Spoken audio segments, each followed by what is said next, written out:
ನೋಡಿ, ಇವತ್ತು ಕರ್ನಾಟಕಕ್ಕೂ ಕೂಡ ಕಾಂಗ್ರೆಸ್ಸಿಗೂ ಇರತಕ್ಕಂಥ ಒಂದು ಅವಿನಾಭಾವ ಸಂಬಂಧ. ಇವತ್ತು ಶ್ರೀಮತಿ ಇಂದಿರಾ ಗಾಂಧಿಯವರು ಕರ್ನಾಟಕದಿಂದ ಸ್ಪರ್ಧೆ ಮಾಡಿದರು, ಸೋನಿಯಾ ಗಾಂಧಿಯವರು ಕರ್ನಾಟಕದಿಂದ ಸ್ಪರ್ಧೆ ಮಾಡಿದರು. ಅದೇ ರೀತಿಯಾಗಿ ಇವತ್ತು ರಾಹುಲ್ ಗಾಂಧಿಯವರು ಕರ್ನಾಟಕದಲ್ಲಿ ಬಂದು ಸ್ಪರ್ಧೆ ಮಾಡಬೇಕು, ವಿಶೇಷವಾಗಿ ತುಮಕೂರಿನಲ್ಲೇ ಮಾಡಬೇಕು ಅಂತಕ್ಕಂಥ ಮನವಿಯನ್ನು ಕೂಡ ನಾನೊಬ್ಬ ಪ್ರಾಮಾಣಿಕ ಕಾರ್ಯಕರ್ತನಾಗಿ ಕಾಂಗ್ರೆಸ್ಸಿನ ಸೇರಿದವನಾಗಿ ನಾವು ಮನವಿಯನ್ನು ಮಾಡ್ತಾಯಿದ್ದೆ. ನಾನು ಇನ್ನು ಕೆಲವೇ ದಿವಸದಲ್ಲೇ ದೆಹಲಿಗೆ ಹೋಗಿ ಅವರ ಮನಸ್ಸನ್ನು ಒಲಿಸುವಂಥ ಕೆಲಸವನ್ನು ನಾನು ಮಾಡ್ತೇನೆ. ನಾ ಮೊದಲು ಹೋಗಿ ಅವ್ರು ಪ್ರಾರಂಭ ಮಾಡ್ತೇನೆ, ತದನಂತರ ಅವರ ಪ್ರಕ್ರಿಯೆ ನೋಡಿಕೊಂಡು ಬೇರೆ ಥರ ಮಾಡೋಣ. ಅದು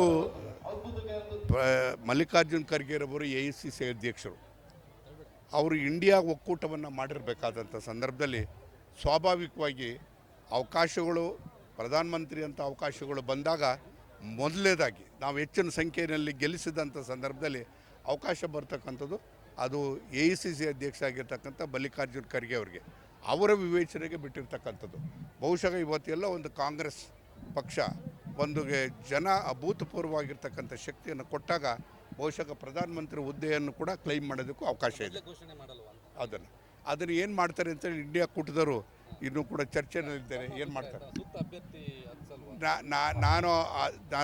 ನಾನು ಒಬ್ಬ ಪಕ್ಷಕ್ಕೆ ಸೇರಿದಂಥವನು. ನಮ್ಮಂಥವು ಅನೇಕ ಪಕ್ಷಗಳು ಸೇರಿರಬೇಕಾದಾಗ ಒಟ್ಟಾರೆ ಕೂತು ನಿರ್ಣಯಿಸಬೇಕಾಗ್ತದೆ.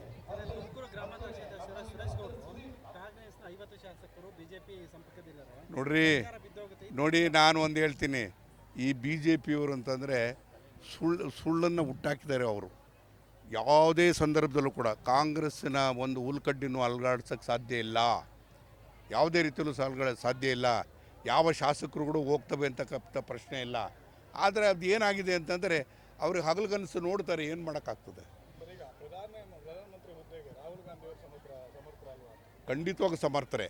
ಆದರೆ ಇವತ್ತು ನಮಗೆ ಒಕ್ಕೂಟದ ವ್ಯವಸ್ಥೆ ಇಲ್ಲ, ಇಂಡಿಯಾ ಒಕ್ಕೂಟದ ವ್ಯವಸ್ಥೆಯಲ್ಲಿ ಯಾರು ಚುನಾಯಿತರಾಗ್ತಾರೆ, ಯಾವ ಪಕ್ಷ ಹೆಚ್ಚು ಸ್ಥಾನಗಳನ್ನು ಗಳಿಸ್ತದೆ, ಅವೆಲ್ಲದೂ ಕೂಡ ಅವಲಂಬಿಸಿರ್ತಕ್ಕಂಥದ್ದು. ಹಾಗಾಗಿ ಚುನಾವಣೆ ನಂತರ ಬಹುಶಃ ಅದು ನಿರ್ಧಾರ ಆಗ್ಬೋದು. ಈಗ ಮಲ್ಲಿಕಾರ್ಜುನ್ ಖರ್ಗೆ ಅವರಿಗೆ ಎಲ್ಲ ರೀತಿಯಾದಂಥ ಅರ್ಹತೆ ಇರತಕ್ಕಂಥದ್ದು. ನಾನು ಇವತ್ತೇ ಅಲ್ಲ, 6 ತಿಂಗಳಿಂದನೇ ನಾನು ಎಲ್ರಿಗೂ ಕೂಡ ಹೇಳಿದ್ದೆ, ಮುಂದೆ ಏನಾದ್ರು ಕೂಡ ಪ್ರಧಾನಮಂತ್ರಿಗಳಾಗ್ತಕ್ಕಂಥ ಅವಕಾಶ ಸಿಕ್ಕಿದರೆ ಮಲ್ಲಿಕಾರ್ಜುನ ಖರ್ಗೆಗೂ ಕೂಡ ಸಿಗುತ್ತೆ ಅಂತಕ್ಕಂಥ ಮಾತನ್ನು ನಾನು ಹೇಳ್ತಲಿದ್ದೆ. ಕರ್ನಾಟಕ ಅವರಿಗೆ ಸಿಕ್ಕಿದ್ದೇ ಆದರೆ ಕರ್ನಾಟಕಕ್ಕೆ ಒಂದು ಹೆಮ್ಮೆ, ಮತ್ತು ನಾವೆಲ್ಲರೂ ಕೂಡ ಅದು ಮೆಚ್ಚುವಂತಕ್ಕಂಥದ್ದು. ನನಗೆ ಅಂತೂ ಹೆಚ್ಚಿನ ಸಂತೋಷ. ಕಾರಣ ಏನಂದರೆ, ಅವರು ವಿಧಾನಸಭೆಯಲ್ಲಿ ನಾಯಕರಾಗಿದ್ದಾಗ ನಾನು ಉಪನಾಯಕನಾಗಿ ನಾನು ಭಾಳ ವರ್ಷ ಕೆಲಸ ಮಾಡಿದ್ದೇನೆ. ನನ್ನ ಮತ್ತು ಮಲ್ಲಿಕಾರ್ಜುನ್ ಖರ್ಗೆ ಅವರ ಸಂಬಂಧ, ಅವಿನಾಭಾವ ಸಂಬಂಧ ಸುಮಾರು 45 ವರ್ಷದ್ದು. ನೋಡಿ, ಕೋವಿಡ್ನಲ್ಲಿ ಎಲ್ಲ ಒಂದು ಕಡೆಗೆ ಮಾಧ್ಯಮಗಳ ಮುಖೇನ ಕೋವಿಡ್ ಬರ್ತದೆ ಅಂತಕ್ಕಂಥದ್ದು ಜನಜನಿತವಾಗಿ ಆಗಿದೆ. ಈಗಾಗಲೇ ನಾವು 2 ವರ್ಷ ಕೋವಿಡನ್ನು ನೋಡಿ ಇವತ್ತು ಸಾವು ನೋವುಗಳನ್ನು ನೋಡಿದ್ದೇವೆ.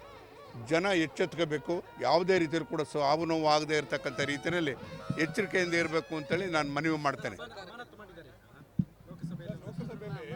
ನೋಡಿ, ಲೋಕಸಭೆಯಲ್ಲಿ ಈ ಜನತಂತ್ರ ವ್ಯವಸ್ಥೆ, ಪ್ರಜಾಪ್ರಭುತ್ವ ವ್ಯವಸ್ಥೆಯಲ್ಲಿ ಪ್ರಮುಖವಾಗಿ ಯಾರು ಅಂತ ಹೇಳಿದ್ರೆ ಜನಪ್ರತಿನಿಧಿಗಳನ್ನು ಹೊರಗಡೆ ಇಟ್ಟು, ಅಂದರೆ ಯಾವುದೋ ಒಂದು ವಿರೋಧ ಮಾಡಿದ್ರು ಒಂದೇ ಕಾರಣಕ್ಕೋಸ್ಕರ ಸ್ಪೀಕರ್ಗೆ ಹೇಳ್ಬಿಟ್ಟು ಅವ್ರನ್ನ ಹೊರಗಿಡುವಂಥ ಕೆಲಸವನ್ನು ಮಾಡಿರ್ತಕ್ಕಂಥದ್ದನ್ನು ನೋಡಿದ್ರೆ ಇದು ಪ್ರಜಾಪ್ರಭುತ್ವವನ್ನು ಬಲಿ ಕೊಟ್ಟಂಗೆ ಕಾಣ್ತದೆ.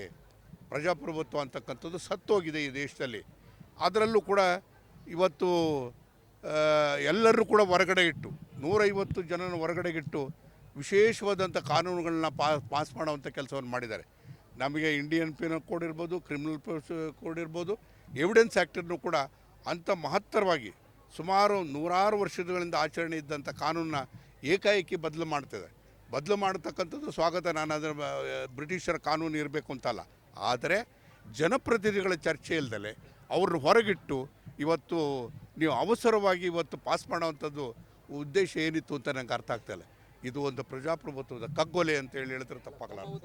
ವಿಧಾನಸಭೆಯಲ್ಲೂ ಕೂಡ ಅದೇ ರೀತಿ ಕಳೆದ ಬಾರಿ 7-8 ಜನ MLA ನೋಡಿ, ಯಾವುದೇ ಸಂದರ್ಭದಲ್ಲೂ ಕೂಡ ನಾನು ಶಾಸಕನಾಗಿ ಇಲ್ಲಿಗೆ 46 ವರ್ಷಗಳಾಯಿತು. ಅಂದಿನಿಂದ ಇವತ್ತವರೆಗೂ ಸಕ್ರಿಯವಾಗಿ ನಾನು ನೋಡ್ತಾ ಇದ್ದೇನೆ. ಕರ್ನಾಟಕದ ವಿಧಾನಸಭೆಯಲ್ಲಿ ಇಂಥ ಪ್ರಕ್ರಿಯೆಗಳು ಯಾವತ್ತೂ ಕೂಡ ನಡೆದಿಲ್ಲ.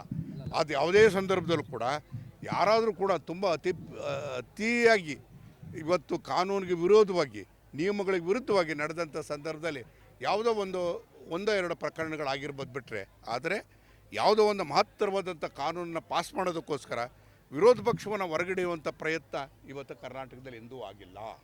ಈಗ ಒಂದು ಕಡೆ ಕರ್ನಾಟಕದಲ್ಲಿ ದಲಿತ CM ಅನ್ನುವಂಥ ರಾಜಕೀಯ ಬರ್ತಾ ಇತ್ತು. ಈಗ ಮಲ್ಲಿಕಾರ್ಜುನ ಖರ್ಗೆ ಅವರ ಹೆಸರನ್ನು ಮುಂದುಬಿಟ್ಟು ಈಗ ಒಂದು ನಾನು ಹೇಳ್ತೀನಿ, ಅವ್ರನ್ನೊಬ್ಬರು ದಲಿತ ಅಂತ ಯಾಕೆ ಹೇಳ್ತೀರಿ?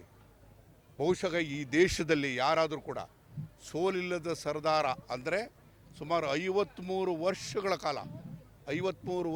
ಕಾಲ ಸತತವಾಗಿ ವಿಧಾನಸಭೆ ಮತ್ತು ಪಾರ್ಲಿಮೆಂಟಿನಲ್ಲಿ ಸ್ಪರ್ಧೆ ಮಾಡಿರ್ತಕ್ಕಂಥದ್ದು, ಜನರಿಂದ ಆಯ್ಕೆ ಆಗಿರ್ತಕ್ಕಂಥವ್ರು, ಅವರು ಎಲ್ಲ ಪಕ್ಷಕ್ಕೂ ಎಲ್ಲ ಸಮಾಜಕ್ಕೂ ಸೇರ್ತಕ್ಕಂಥವ್ರು. ಬಹುಶಃ ಆದರೆ ಕೇವಲ ಮಲ್ಲಿಕಾರ್ಜುನ ಖರ್ಗೆ ಅಂಥವ್ರಿಗೆ ಕೇವಲ ಆ ಪಟ್ಟವನ್ನು ಕಟ್ಟೋದು ಬೇಡ. ಬಹುಶಃ ಅವ್ರಿಗಿಂತ ಹಿರಿಯರಾಗಿರ್ತಕ್ಕಂಥವ್ರು ಯಾರೂ ಕೂಡ ಈ ದೇಶದಲ್ಲಿ ಇಲ್ಲ. ಬಹುಶಃ ನಾವೆಲ್ಲರೂ ಕೂಡ ಇದಿದ್ದೆ ಅಂಥ ಸಂದರ್ಭ ಬಂದರೆ ದೇಶ ಒಗ್ಗಟ್ಟಾಗಿ ಮಲ್ಲಿಕಾರ್ಜುನ ಖರ್ಗೆ ಅವರಂಥವ್ರನ್ನ ಮುನ್ನಡೆಸುವಂಥ ಕೆಲಸ ಮಾಡಬೇಕು.